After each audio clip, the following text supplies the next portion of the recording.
Good afternoon, Spartan Nation. This is Lisa Parker. I am the Director of Alumni Professional and Personal Enrichment for the MSU Alumni Association. Welcome to today's Professional Series webcast. We are thrilled to have you with us.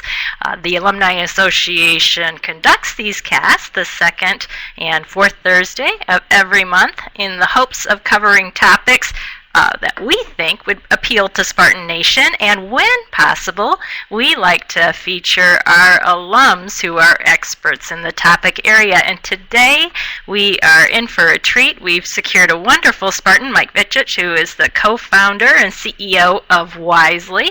And as if on cue, Mike was kind enough to deliver some great news that the Apple Worldwide Developers Conference selected his app as one of their favorite picks, and he can talk to you a little bit more about why. Mike and I were discussing what would be handy to share with those of you who are getting into the app space, and he understands fully how important it is to not just create an app, but to know what you need to do to get it noticed and take it to the next level. So without further ado, I do want to remind everyone this cast is being recorded. I've already received a few requests for copies. You see my email in the chat area. You are also welcome to log your questions for Mike as the cast progresses in the chat field, and he will address them as able. So Mike, without further ado, I am turning it over to you. Well, thank you very much, Lisa, and good morning, good afternoon to everyone on the call. Appreciate you joining us. As Lisa said, my name is Mike Vichich, and I'm the CEO and co-founder of a Michigan-based startup called Wisely. Our goal in life is to help consumers and merchants build better relationships, and I'll get into a little bit more about how we built our app and some of the principles that I've learned over the course of the last 18 or so months, bringing the app to market. Before though, a quick bit of background on myself. I graduated from MSU in 2006. I studied finance at the Broad School, and after that spent 5 years in strategy consulting, worked at Accenture for a bunch of different clients around the country, mainly on the West Coast and on the East Coast, helping tech companies and financial institutions. So I guess what I wanted to do in this conversation, my goal was to share some of what I've beaten my head into the wall on. So hopefully that you guys can avoid doing that yourselves as you do it. But I would say also before we dive in, if you could just type in the chat box, I'd be curious to know who's on the chat today. So maybe share your job, what you studied at MSU, what questions you have for this meeting, or goals, right? Things you wanted to learn or things you wanted to talk about. And as we get into it, I'll address those. One final disclaimer: as I mentioned, I studied finance, not computer science. So this talk is not going to be about the technical side of building an app. It's going to be about more of the user side, and how do you distribute it, how do you market it, how do you build a user experience, and those sort of things. So without any further ado, that's it. And so I can see you guys are already starting to pop stuff into the chat. That's great. So we'll go ahead and get started. But I think first and foremost, there's probably no bigger caveat than the best way to figure this stuff out is to do it yourself, and bump your head into things and try to figure out ways to get around problems. But there are basically 6 topics or 6 key takeaways that I think came to the surface for me in terms of what's most important. So, and these, I'm not going to go real deep into any given one of them. I'll give you kind of the survey of things that I've learned, and as you guys have questions, I can go deeper. So in the 6 topics, and then the last one, the 7th topic, is just basically a repository of different content and things that I've seen. So the first one is about how do you fit your app into your user's brain. And that's a hard one, right? There are literally millions of apps active on the App Store, and everyone's vying for the same attention, right? We're all vying for the time that people use their phone. The good news is people use their phones very frequently today, but nonetheless, that is a very finite space. So you have to be different, you have to stand out. Second is platform design. And that's kind of a fancy way of saying, typically what you see in a lot of apps, like Airbnb or Uber, for example, two really well-known examples, you need two sides of the equation, right? In Uber's case, you need taxi riders and you need taxi drivers. In Airbnb's case, you need kind of like people that will put their house or their apartment online, and you need people that want to stay in them. So, if you have only one side of that platform, it doesn't really work. So we'll talk some principles on that. Third is basically product market fit. How do you know that the app you've built has really started to gain traction and take hold? And also engagement, which is a massively important factor and metric for mobile apps, as well as growth. And then we're going to touch on growth in two separate pages because it's probably the most important thing for a mobile app company to figure out. And then, we'll talk about how do you optimize like a pirate. That probably makes no sense to anyone yet, but I'll get into it. And then lastly, I want to touch on one major trend that we're seeing in mobile. So, and again, as I cover each of these pages, I would encourage you to interrupt me at any time with questions, and I will do my best to address them.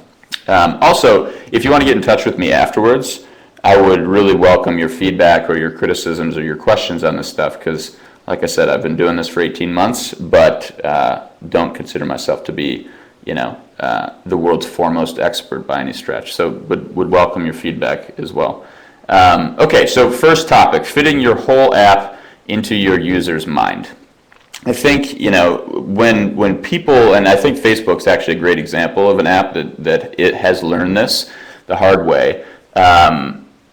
When Facebook started, they were moving from a web browser where they had their whole Facebook experience on the web, and they tried to fit all of that stuff into one mobile app. And if you remember, Facebook actually had a really hard time figuring that out for quite a while, and they're still figuring it out. But I think the key thing is as an app developer, you want to be able to have a 3 to 5 word phrase that really simply conveys your app's purpose. So Uber is everyone's private driver, right? It's sometimes hard to do this because there are a bunch of different types of audiences that you need to appeal to, and the best way I could describe it was some of these internet memes that you probably have seen before on the right-hand side of this page. And rather than what does my mom think I do and what do my friends think I do, it's almost, in the case of Wisely, it's what do consumers think Wisely is, what do merchants think Wisely is, what does the media think it is, what do investors and our team. So there's a lot of different constituent groups that you have to really make sure you have a simple message for, and that was just one good framework that we've stumbled across. And then lastly, I think part of fitting your app in your user's mind is you set the trigger of when should I use this app, right? So in the case of, again, Uber, if you're standing in New York City or San Francisco or now Detroit or many other places, if you need a cab, then you know to open the app, right? And that's a very basic and obvious trigger. So, and I would say if you're not able to plant that trigger right from the start, you're going to have a hard time getting users to come back. And I think one of the trends that is definitely true, it's a business truism, but I think also a mobile app truism is that most of the time people will do something once and then they don't come back. So you want to make sure that you plant that trigger so they know when to come back. Also, at the very bottom of each page, it looks like the formatting got a little bit messed up, but you can see I put a little Twitter bird down there and then some usernames. Those people on each of the pages has that, and these are people that I follow related to this topic on Twitter. So in this case, at Chris is the founder and head designer for a startup called Secret. You may have heard of their app. And then Nir Eyal is a startup founder that has done some actual quantitative research on driving engagement and user psychology. So I found his talks to be really good. Any questions on that before I move on? I think the summary is keep it simple and make sure that you can fit the entire concept in one sentence. And after using it, the user should be able to almost replay back to you the question, or the phrase or sentence that you want them to. Great. And I see a question here from Tom. How do you select the best mobile app idea among so many possibilities? That's a hard one. There's actually a post later on in this presentation, a little link to an article from Paul Graham, and he talks about some ways to do that. So Tom, I'll circle back to that and dive deeper on your question when we get to that point. Okay, next, platform design. I thought that picture was a pretty good representation, because again, if you had one side of that bridge attached, but the other one was loosely attached, those people that were crossing the bridge would not be that happy. So the question here is, how do you connect on both sides and then kind of shimmy your way up? And you probably, a good way to describe this is the chicken and egg problem, right? What came first? And I think there are some good, like what I'll call hacks in order to break through that, but at the end of the day, it's something that's really hard, and I think also has to be figured out on a case-by-case basis. So a couple of key thoughts on platform design. First, I think what you, as the app designer or the app creator, needs to keep in mind is, what is the core interaction? So on Twitter, it is things like writing a tweet, or replying to a tweet, or favoriting, or retweeting, and it's a finite set of fairly basic things that define almost the entire platform's experience, right? Think Airbnb. It's upload, it's create a venue, it's add pictures and add content, set dates, and then on the consumer side, it's all about searching for a place and being able to book, right? So there's probably less than 10, maybe 5 or so core interactions, and some platforms just have one.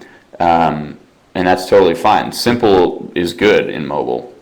But I would advise people, as you're thinking about a two-sided market, what are the core interactions and how do you present those things to people in a very simple way, and something that kind of is really obvious what you're supposed to do with it.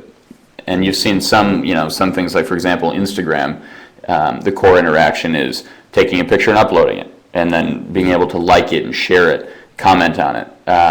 In the case of Instagram, though, they make it very obvious how you're supposed to take a photo, and then they've got a very streamlined flow of screens that they walk you through between the time where you take the photo and then it's uploaded to Instagram.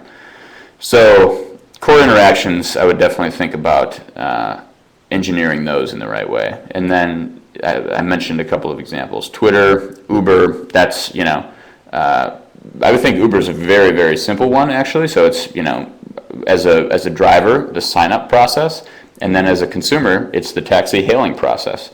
The core interaction of what the person does when they come to your app.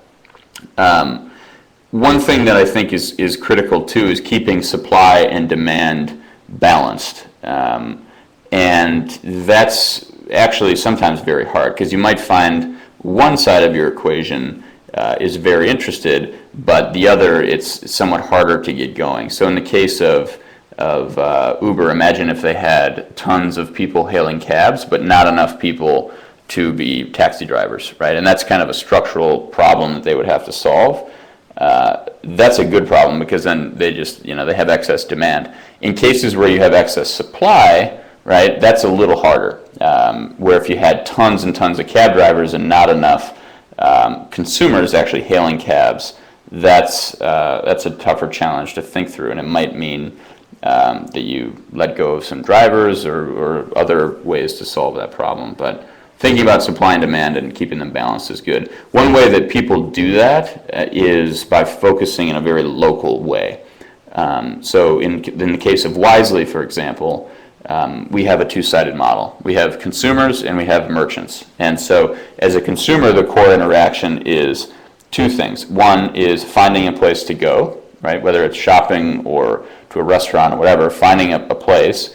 And the second one is receiving some kind of input from a merchant that says, hey, you've got some perk that they've given to you, whether it's faster seating at a restaurant because you're a valuable customer to them or whatnot.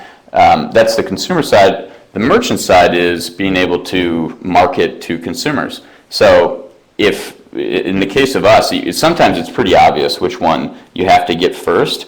But in the case of Wisely, if we had lots of consumers, it would be relatively easy to go and get merchants. If we had lots of merchants, it still doesn't mean you're going to have a great job or an easy time going to get consumers. There's been a lot of content written about this, and I've linked to some of it there. But there's the person here, and I'm not exactly sure how to pronounce this. This guy, Sanguit, is based in, I think he goes by Sanjeet actually. He's based in Singapore and does a lot of excellent blog posts about platform design. So if I would just say takeaway here is if you've got a two-sided marketplace, check out some of the content that Sanjeet's got going on his website. Okay, moving on. One of the most elusive things in mobile, I think, is product market fit. And the kind of the crazy thing about it is you could find it on the first day, or you could wrestle with it for a year or more. And so the name of the game in startups is, and this, kind of going back to the earlier question, I think it was from Tom, about how do you find or how do you pick the best mobile app idea. I think it kind of is a question of how do you define what best is. And I have a few thoughts on that. I think first, best, in my opinion, is measured by engagement. How engaged are users, and how fast is it growing?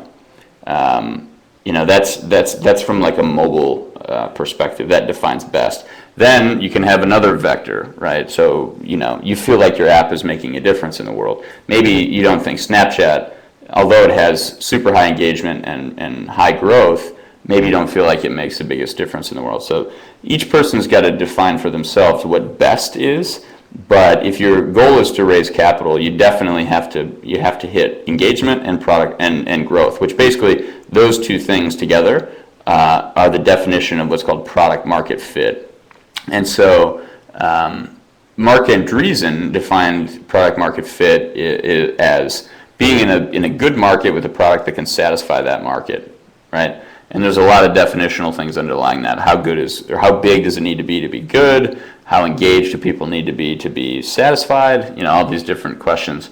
And oftentimes, as the graph on the right represents, is you're kind of chugging along for a period of time when you're pre-product market fit and your growth is flat, but then something clicks, right?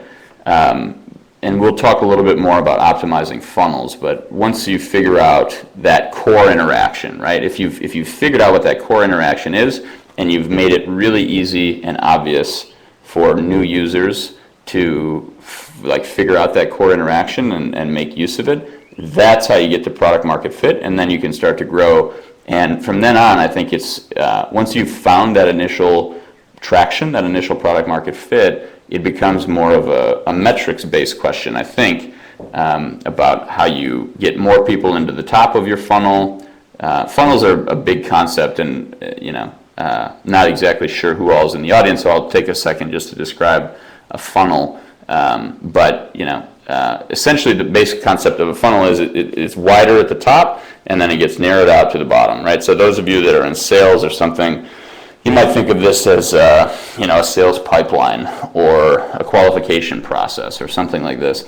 But in kind of consumer web, the funnel is a very often talked about topic, and essentially it starts at the top, and this is where the pirate thing comes in. We'll get into it more in a minute, but first you have to acquire a customer, and that means they stumble upon your service, whether it's a website or a mobile app or whatever. So maybe they see you in the App Store, or they Google something and get taken to your page.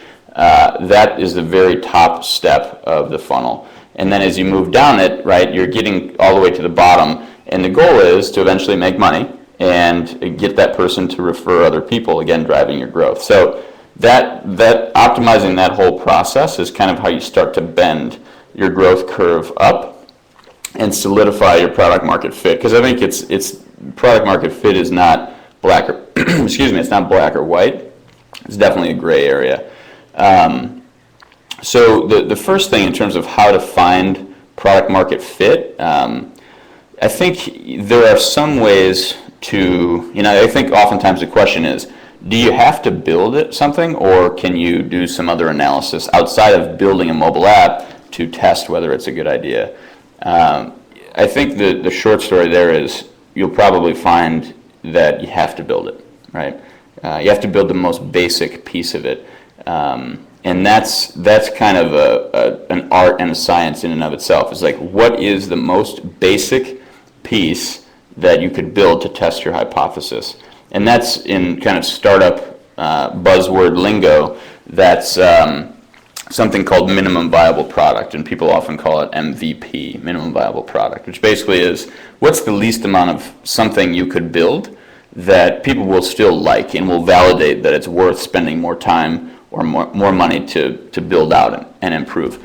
And there's a bunch of different content that's been written on minimum viable products. A lot of it is in the links that Lisa's been sharing on the left.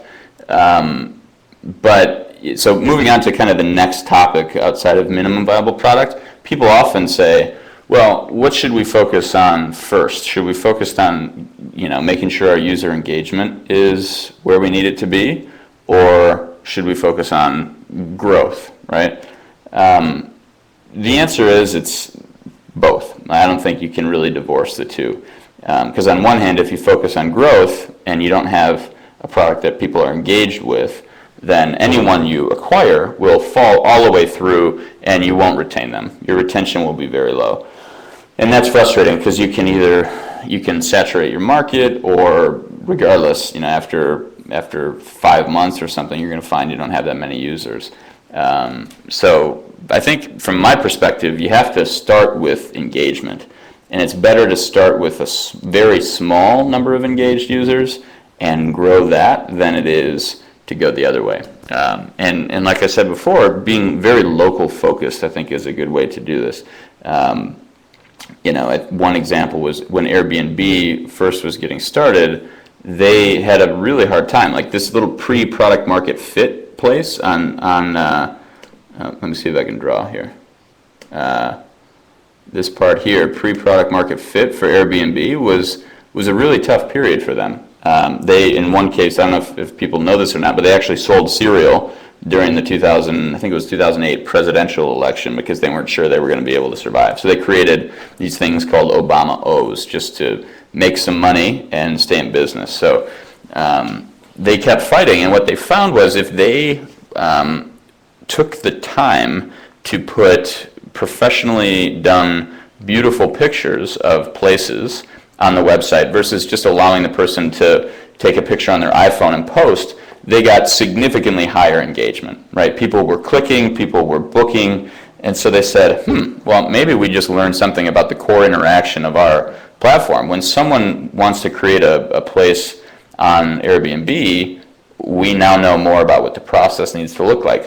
We need to send a professional photographer out, right? And that's something that's, sure, now they've figured out how to scale that, but at the time, they were just very focused in picking cities to be active in and cities to not be active in. So that's a key one. It's kind of the old adage, pick your battles, I suppose. But I would definitely say focus first on engagement and then kind of expand into growth. There's often the question of, as a startup, like what metrics really matter? Like which metrics are investors going to be looking at, for example, or how can I get a venture capitalist to invest in my startup? And especially when you're pre-revenue, right? You haven't generated any revenue, and so the question is, how do you, in a business, right? You manage revenue, you manage profitability, but in a pre-revenue startup, what is that thing that you're managing? And Paul Graham has a really awesome post on this, and he basically asserts that what you should manage is active user growth, right? So that is kind of the joint metric of engagement and growth, because if you're growing in active users, that means that you are retaining them pretty well. You kind of almost by definition you are retaining them. So that post, that very bottom post from Paul Graham, paulgraham.com/growth is I would say required reading.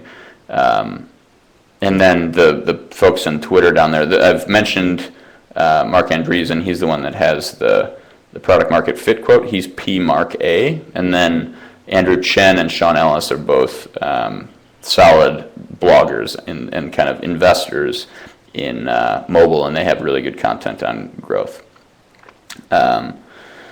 Okay, so I'm seeing a question. Have you found any key differences between engaging consumers versus businesses / merchants? Yeah, I mean, it's there are pluses and minuses, right? I think you can make the argument that you should start merchant-led, or you should start consumer-led, or you should start taxi driver-led, or you should start taxi consumer-led, right? So it's that's always a question. I think in each case there's pros and cons, but from a consumer's perspective, if you can figure out viral, right? Like as an early stage startup, you don't have really any money to put into marketing of an app, right? And so therefore that kind of says, if we can't pay for our customers to come in the door, we can't do a radio ad, we can't do a TV ad, we can't do a lot of these things that require a lot of money, how do you get people to discover you? That's a very fundamental question. So the virality concept is kind of where that kicks in. The next page we get a lot deeper into virality, and I think if you really get the virality piece right, then you can grow in a very capital efficient manner. Otherwise, the merchant angle is hard, and you have to have a very different offering, because merchants and businesses are used to people coming up to them like probably 10 to 20 times a week, pitching them on just different services. And so they kind of have, just like annoying spammy emails that you get, merchants and businesses have built up this tolerance, and they kind of block out anything unless it's really unique or someone they trust introduced you to them. So that, I think from a capital efficiency perspective, assuming you get the growth equation right, probably easier to be consumer-led. But even in today's world, there's a lot of what are called SaaS businesses, like Constant Contact, for example, would be a great one, or MailChimp, things that help you send emails to customers more easily. Those businesses that don't require a physical presence, like you can just sell online, those ones are doing pretty well too. Okay, so Zach has a question. Could crowdfunding help with getting the word out? Yeah, there's especially the Indiegogos and the Kickstarters of the world. I've seen that work incredibly well. I think actually one of the biggest examples that has ever come out of that is Oculus VR, the company that just sold to Facebook for $2 billion. A lot of times, though, you'll see those things on Kickstarter. They're mainly physical products, right? I signed up for one that measured the amount of water that was coming through your shower head, and it could tell you, it could estimate rather your water consumption. So that's a good way to kind of get the word out there for physical products, things that have actual cost of goods sold. It doesn't work as well for mobile though. So depends on what you're trying to build, but it's definitely possible. And then Zach, also the Paul Graham link, Lisa, it's the last link that Lisa posted, paulgraham.com/growth. Any other questions? Cool. Well, the next slide is about growth as well. And so this is kind of digging a little bit deeper, and it's a little bit technical, but what I wanted to do was leave you with a bunch of links where if this is interesting to you, you can go read in greater depth. But essentially, I think the question of how do you get noticed, you can boil those options down into a few ones, and it's one major option that I've been talking about so far is this concept of virality. Another one is search engine optimization. And the third one is kind of more of the traditional growth sense where it's based on user economics. So let me unpack each of those. Virality, I think, is basically for every one consumer that signs up for a service, that you are viral if greater than one other people join the service, right? So you're viral if when I, as a user, download it, if on average I invite each additional user can invite 1.1 others. And that's that factor, that kind of how many users do you bring on, that is called it's called the K coefficient in virality terms. So if you look at the third bullet point here, right, if your K is, let's say your K is 2, that would mean that every new user is bringing on 2 additional new users, which would be fantastic. That's kind of what the Snapchats in the early days and the Twitters and the Facebooks saw. But that basically, if you kind of break that down further, that means that maybe I invite 10 people, right? So I as a user invite 10 people, but only 20% of them end up converting. So that's the K is kind of saying how many end users do you bring on ultimately. And then there's this other notion of cycle time, and some people call it CT for short, which basically says how quickly after onboarding do people start to invite other people. So think of it as like a dandelion, right? When a dandelion grows, it has this little yellow flower, and then it turns pretty quickly into those seeds that fly everywhere on your lawn. And dandelions, they have kind of the best case scenario, which is why they're always everywhere. But they've got tons of seeds, right? So they're inviting tons of people. I have no idea what their conversion is. Maybe only 20% of their seeds end up spawning a new dandelion. But their cycle time is so fast. From the time when a dandelion comes up until the time it's seeding is pretty quick, right? So that's what gets them to spawn and spawn and spawn everywhere, which is a very similar concept in mobile. Now, engagement is kind of, the other fact of the matter is that dandelions die off, right? And a lot of times you see these apps that are very viral. Some of them they don't retain customers and don't create a lot of ongoing engagement, so they're kind of a flash in the pan. Ones like Twitter and Facebook and Snapchat, those have proven to create long-lasting engagement, but there have been others that have kind of been more flashy in a way. So that, again, just kind of underlines the importance of engagement and growth. So that's a deeper dive on virality. There are 2 good posts that I've linked to in the first 2 bullets here. The second one explains that more mathematic-looking formula for virality. So next up is SEO, which is a longer-term topic. Lisa says she can't get the second one. I can look it up and paste it in. So the second topic of search engine optimization is one that's been around for a while, and companies like TripAdvisor or Yelp have popularized that. Basically, they've created tons and tons and tons of what are called landing pages, right? Little individual sites or web pages. So the Peanut Barrel in East Lansing will have one, and so will the Marriott, and so will Lou and Harry's, and so will all the other restaurants and bars.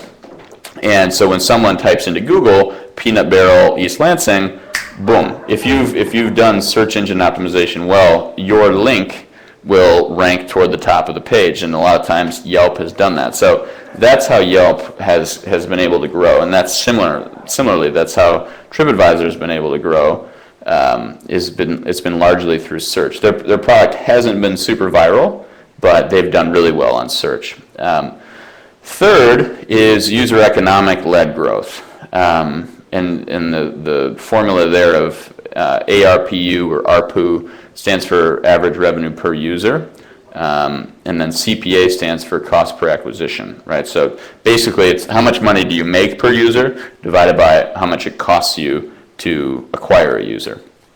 And if, the ideal goal that I think a venture capitalist would like to see is you have a ratio of 3 to 1. So for every $1 in marketing you do to acquire a user, that user will bring on $3 worth of revenue. And that is something where, you can just keep reinvesting the revenue that you're generating into acquiring more users, and you can grow that way. So examples of this are, I think Uber is a good example where when they launch a new city, for example, they recently launched in Ann Arbor, and what they did was they gave away free taxi rides for 2 weeks. So their cost per acquisition was all the costs that they put into essentially paying those drivers before they started charging consumers, because they wanted consumers to download the app and start using it, and then they knew that based on the models and the calculations they've done, whatever that cost was, they were going to recoup several multiples of that back. So that's, you don't really know your user economics up front. You can model them out, you can guess, you can look at comps, you can start to figure them out on your own as you start to monetize the business. But that's one that has worked well for a lot of companies. Uber also uses it where if you invite someone, you get a credit, right? And the person who received the invite also gets a credit. So that's a good one as well. It's the user economic led growth. So those, in my opinion, those are three of the primary growth levers or opportunities for mobile and web-based consumer companies to grow. There are others, but those I think are probably the three main dominant ones. So let's see. Yeah, I think there's another thing too. This notion of cycle time. If you had to pick, do you want to increase your K, which is again how many users are signing up, or do you want to increase your cycle time?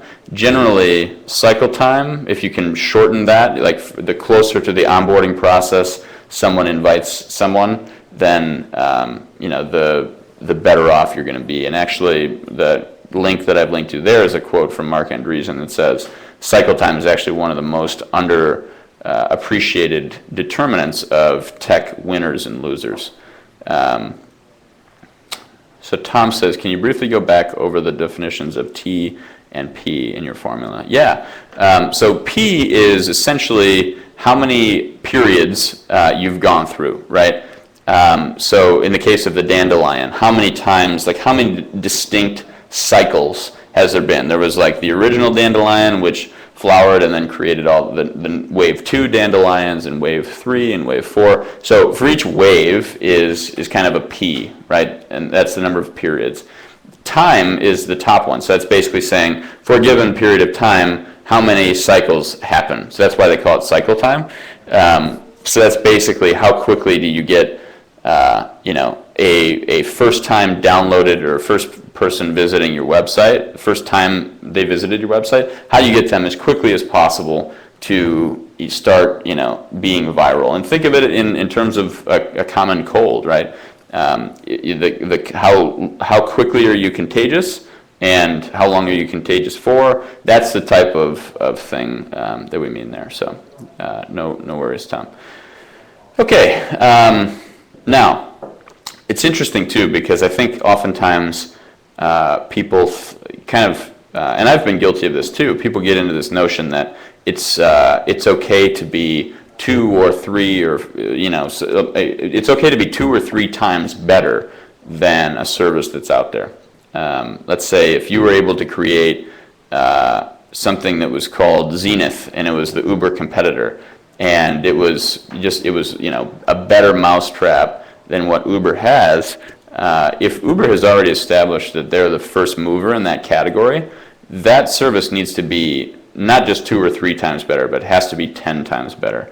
And the reason for that is that although apps are free to download today, they're not free in the sense of time or free in the sense of mindshare. So, for example, Dropbox is one of the key people in terms of uploading documents to the cloud. Google Drive then came after. I mean, I would argue that Google or Dropbox was first to reach massive scale even before Google Drive. But Google Drive came out recently and slashed their pricing to well below what Dropbox was providing. And sure, maybe that's 10 times better for some people, but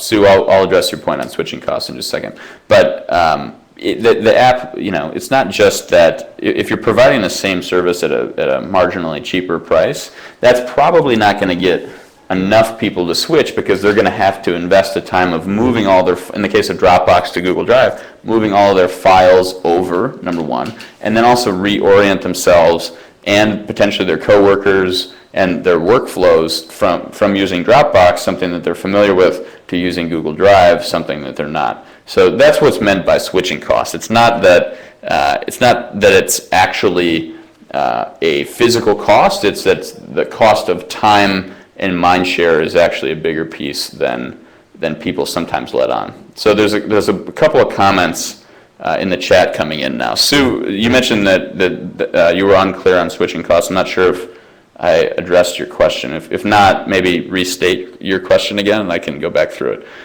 Will also says, how did you navigate around, or have you ever had a conflict between the early stage minimum viable product with making users switch to a much better product? Not sure I understand the question, Will. How did you navigate around, or have you ever had a conflict between the early stage minimum viable product?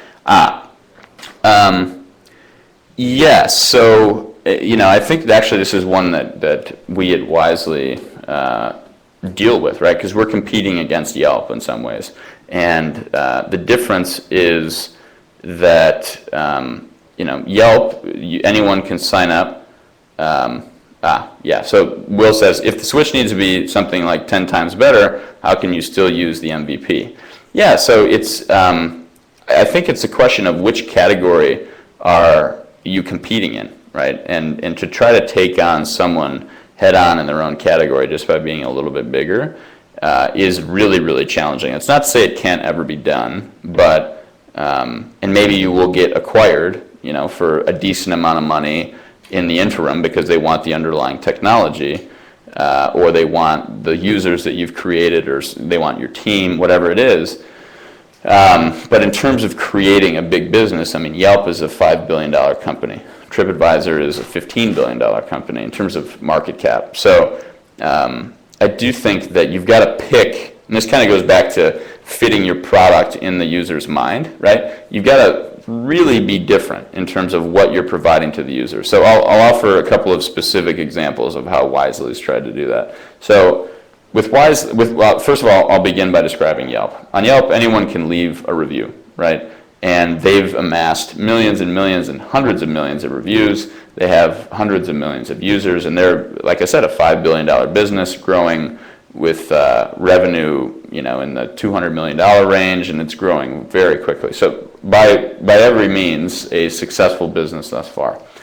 The issues that we see with Yelp are a couple of things. Number one is that because anyone can write a review, 20 to 25% of them are fake.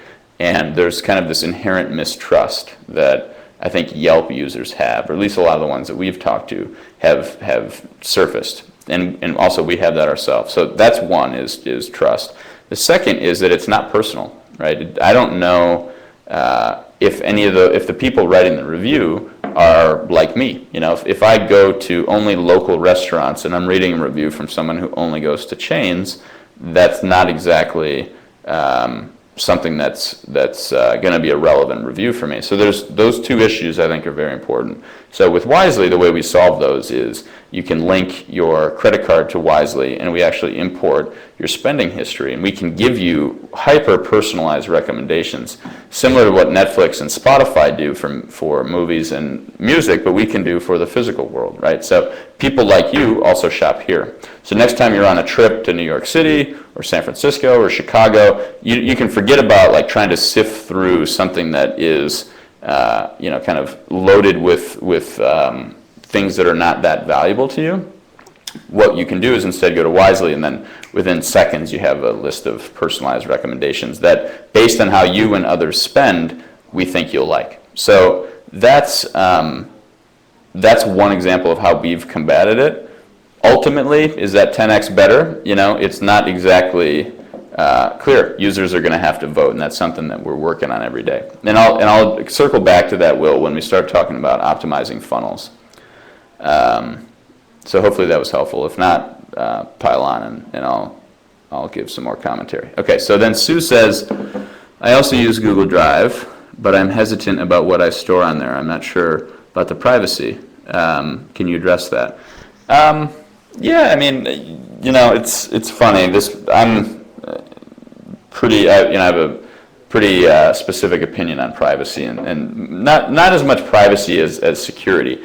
And I differentiate those two. So privacy is will someone share my data, or they keep it to themselves.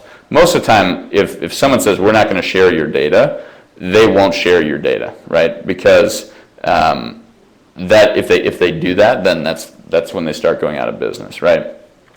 Security, on the other hand, is things like the target breach, right? And another thing that I find interesting too is people will oftentimes hand their credit card to a server at a restaurant, who will then disappear for a few minutes, type something in to the machine. They'll swipe it, they'll bring it back. During that time, they could have written down all of your details and then gone on their mobile phone and bought something on Amazon.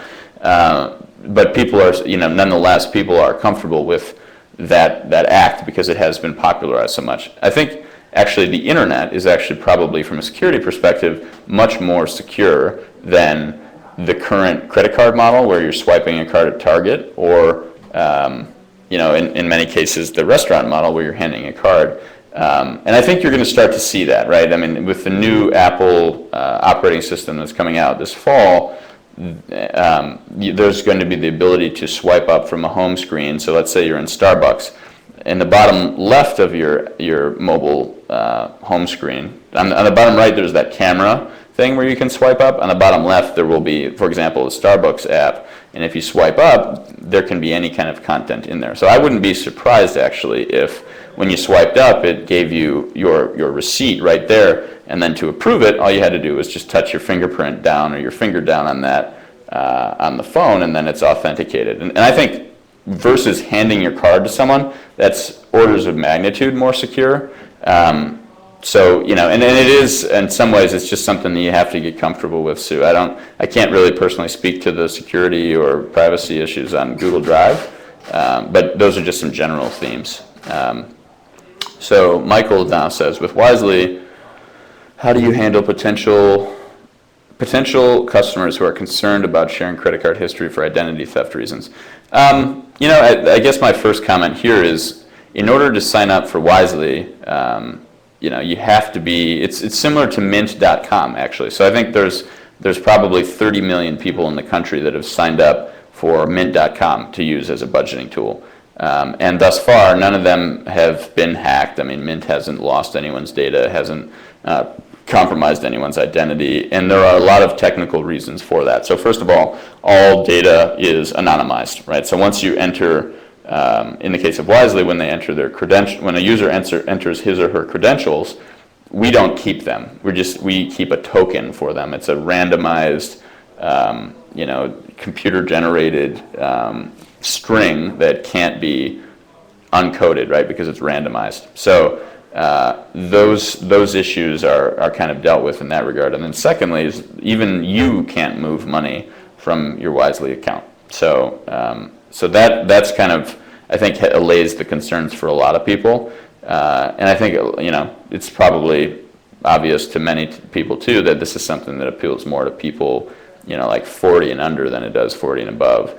And I think that's again just probably a generational thing that people will be more comfortable with over time. And as it becomes popularized, then, like Lisa said, USA Today picked us as one of the top apps at Apple's developer conference last week. So as more of those things start to add up, I think people will become more and more comfortable. And that's, our job is to make sure that people trust us. So it's to clearly explain things like privacy and security and how we deal with those issues.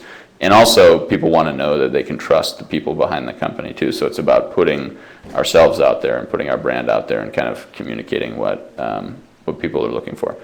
Okay, and then next question says, do you have any insights about mobile app user growth for nonprofits that are looking to provide a service to their constituency rather than seeking revenue?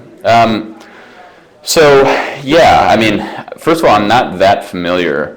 Like I couldn't off the top of my head name a mobile app for explicitly for nonprofits and for nonprofit constituents, which doesn't mean they're not great ones, but I haven't seen them surface. I think it's probably because just not on my radar. But I do think if you're not optimizing for revenue, like even ever, like right, that's not the goal of a nonprofit necessarily.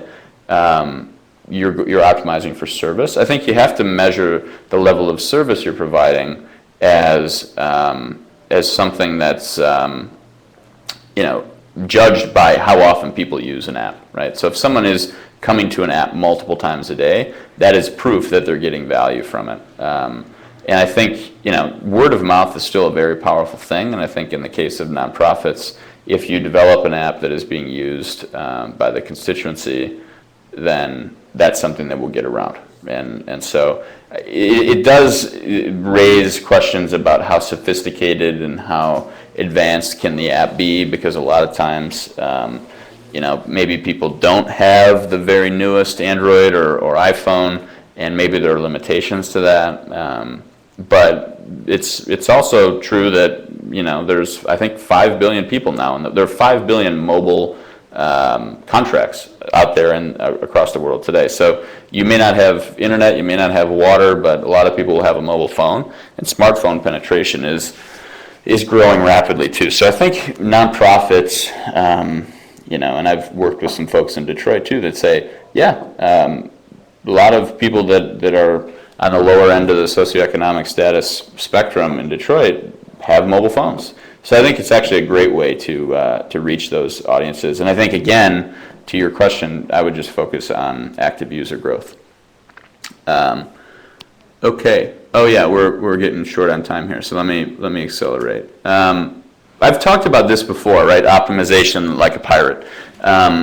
Essentially, this is what when I say funnel, this is exactly what I mean. And if you want the best talk on it I've seen, there are actually two of them. There's the Gail Goodman talk, which is the second bullet, and then Indeed.com, which is a job search website, also has an awesome one there. But basically the notion is, first stage of customer growth is getting someone to visit your website or download your app.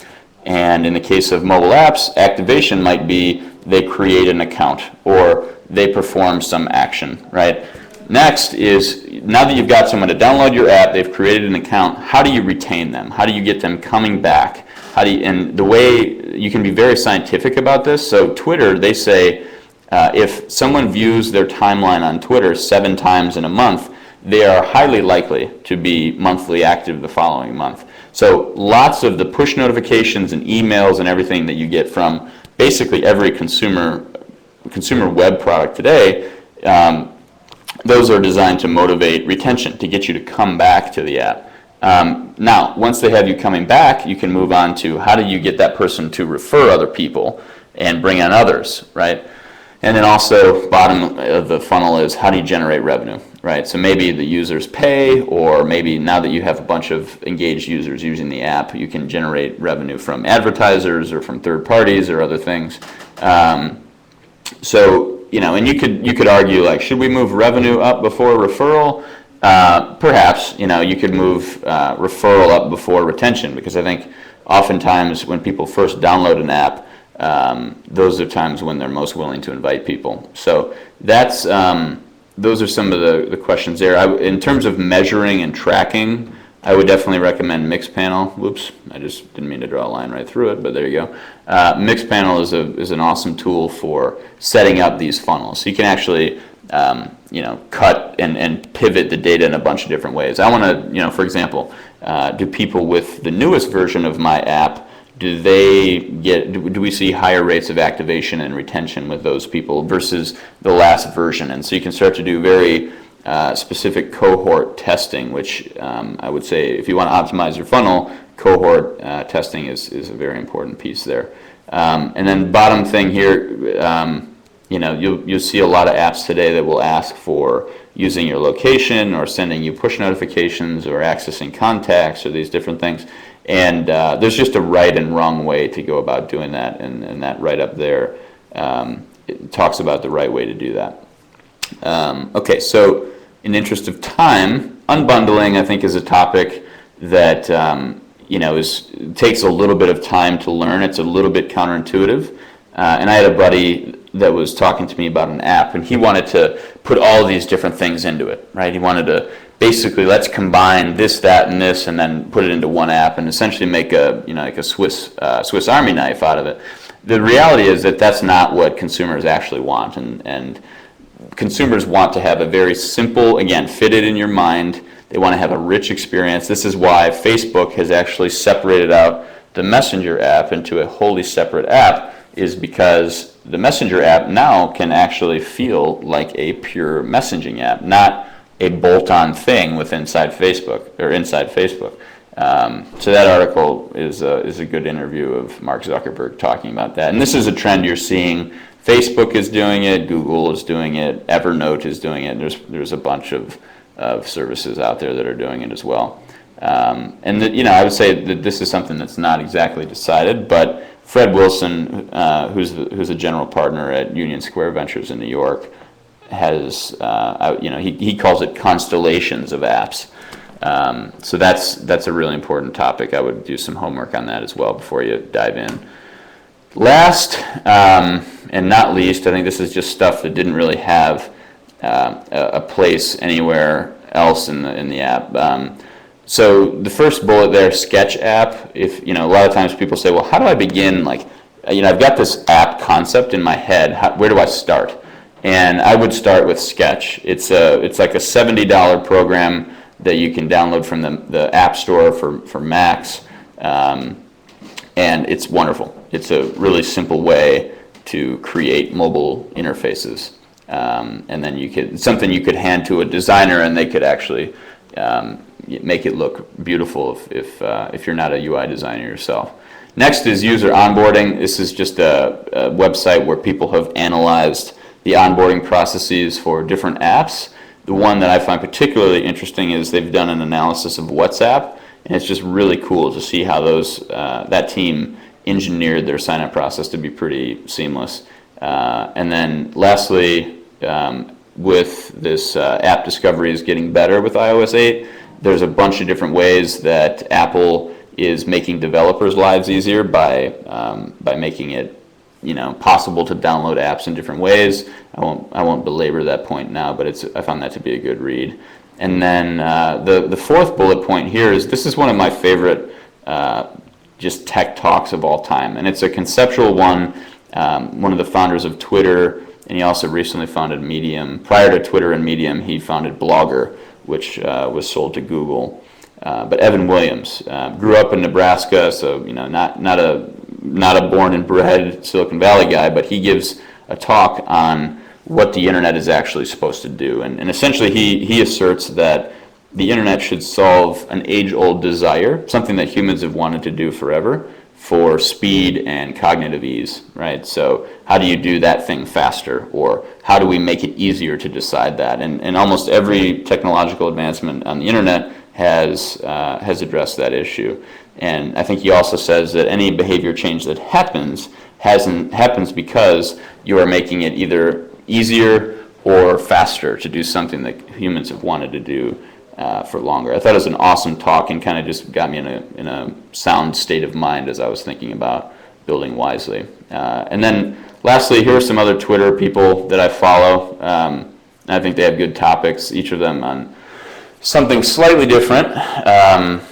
One topic that might be interesting to people is kind of this notion of technology, especially people in Michigan, technology and automation, and what does that mean for jobs and the economy. On the second row there, Albert Wenger has some really awesome blog posts on his blog that explain his perspectives on things. And obviously, I would also recommend following the people that were mentioned at the bottom of each slide above. So that's it. If you want to get a hold of me again, you can do that through email or Twitter. And thanks for the opportunity to chat. Do we have any final questions? Mike, as we're waiting for any final questions to populate, first of all, I want to say, wow, amazing base of information that you've provided. I know Jing had a question right before we started rolling through on how you marketed your app and what were some of the approaches that you've tried. I think you've covered some of that, but if there's anything in addition that you can think to add, that would be great. Yeah, and there's one thing that has been probably the launching mechanism for us thus far, and we've been featured by both Apple and Google, as Apple in the App Store, Google in the Play Store, but we've been featured by both companies as one of the best new apps. And that's like if you go to the App Store on the home page, you'll oftentimes, I don't know if we're actually there right this very second, but if you go to the home page on the App Store, you'll see how they talk about new featured apps. And so Wisely was in there. I think we've been in there probably 10 different times over the course of the last 6 months or so, and that's driven a lot of downloads. So that's a tip that, if you can get in and you can meet some of the editors on the App Store, I would definitely recommend doing that. Yes, and Wisely actually is still in there, so I guess that would be 11 times. If you go to the great free apps section on the App Store, if you scroll down, you'll see new to the App Store, great free games, great free apps. We're in the great free apps category there. But yeah, that's definitely helped get the word out. Now, I had a question on what's the first step, but you covered it on where do you start. Thanks, this is great. Cool. Glad you liked it, Sue. Thanks, Tom. Appreciate it. Any thoughts? And Mike, just a quick comment too on your suggestion to connect with editors. That has always been a recommendation from a career services standpoint, no matter what your profession is to realize who's writing and talking about developments in your field, and reaching out and developing a relationship and creating even a relationship that has mutual benefit is a wonderful way to raise to the top. So excellent point there. Well, thank you, Zach. Do you see that, Mike? Great stuff. Exactly what I needed. Cool. Zach, hopefully you create the next WhatsApp, man. Yeah. And then donate some of that back to MSU, right? Oh, hey, yeah, and actually, since you pointed that out, I did want to let you all know that, again, the professional series webinars that we offer are, again, the second and fourth Thursday of the month. They are brought to you by the Alumni Association. We have a relatively full slate of upcoming webinars planned, but if you have some ideas of what you'd like to see, or you think you have something to offer in the way of knowledge, please get in touch with me. The email that I've shared for requesting a recording, lisap@msu.edu, also works for that. It's not on our website yet, but I would love to invite you to consider participating in our July 10th webinar that will be conducted by me on using LinkedIn to reach out to Spartan Nation. In fact, I might actually include, Mike, from your comments, tips on how to find editors in your profession who are Spartans that you might be able to network with. And of course, any interest in supporting the Alumni Association at alumni.msu.edu is appreciated. So with that, it is 1:32. I'm loving the comments coming in. You're welcome to share some more. I will keep the web room open and the chat room open for a bit so people can spill through and click on any links that are helpful. And again, if you would like a copy of the recording, lisap@msu.edu, and I will get that to you today. Thank you, Mike. Thanks. Go green, go white. See ya. Yeah, go green, go white.